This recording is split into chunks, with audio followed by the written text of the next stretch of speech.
ձեր մասնակցությամբ ֆենսին դիմավորման արարողությունը քննարկվեց նաև ասում են խորհրդարանի առաջնային մանդատ ունեցող կառույցի ղեկավարը ինչպես է դիմավորում գործադիր իշխանությունը։ Ոչինչ, որ ինքը սենատի ղեկավարն է, նաև այդ մարդիկ գոնե կարան գրագետ լինեն։ Հիմա էլ գնում եմ ճանապարհում։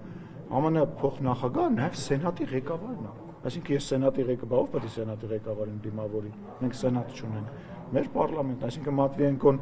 Ռուսաստանի սենատի ղեկավարն է, Վենսը միևնույն ժամանակ հանդիսանում է սենատի ղեկավար, այսինքն անգրագետ մարդկանց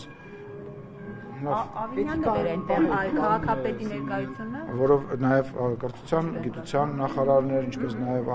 արտաքին գործերի փոխնախարարներ, բայց նա Երևանի քաղաքապետ։ Բայց Երևան է գալիս որպես ողջունող մարդ, այսինքն ուզում հասկամ, այս սաղ, այս 9 միլիարդի, չգիտեմ, անօթաչո թռչող սարքերի,